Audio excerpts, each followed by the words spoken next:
po si Icy? Si Icy, papunta na siya, sinundo na siya ng kapatid niya. Talaga po? Narinig mo yun, Kuya Bugoy? Konti na lang sa surpresa na natin si Icy. Oo nga. Dito, tulungan na po namin kayo. Sige, salamat.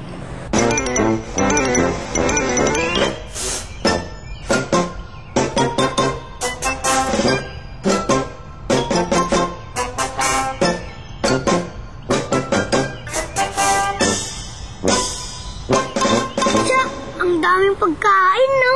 Nagugutom na tuloy ako. One taste na lang, makakakain na rin tayo. Mga favorite pa naman to ni Icy.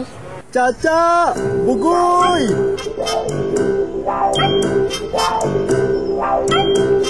Bakit po, Nebo? Nasaan na daw si Icy? Parating na raw po, sabi ng daddy niya. Ganun ba? Yung mga regalo nyo, naihindan nyo na ba? Opo, Nebo. Nilagyan na muna po namin sa second floor ng playhouse.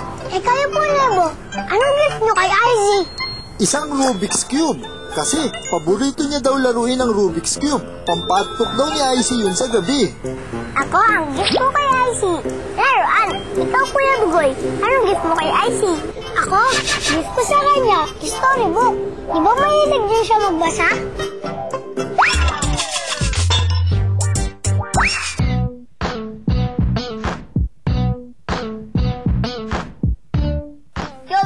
Wow, sa Icy, baka maliksi.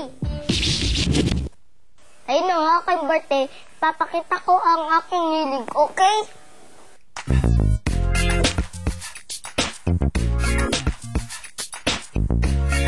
Ang favorite subject ko ay math, addition and subtraction, sisulang. Sa show business, idol ko si Ate Tony Gonzaga. Lalo na si Kuya Bong Navarro dahil mahilig kami sumayaw.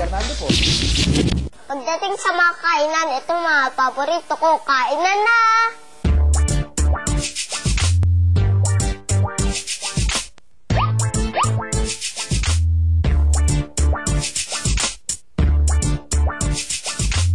Meron pa pala akong hilig. Matulog at kumilik.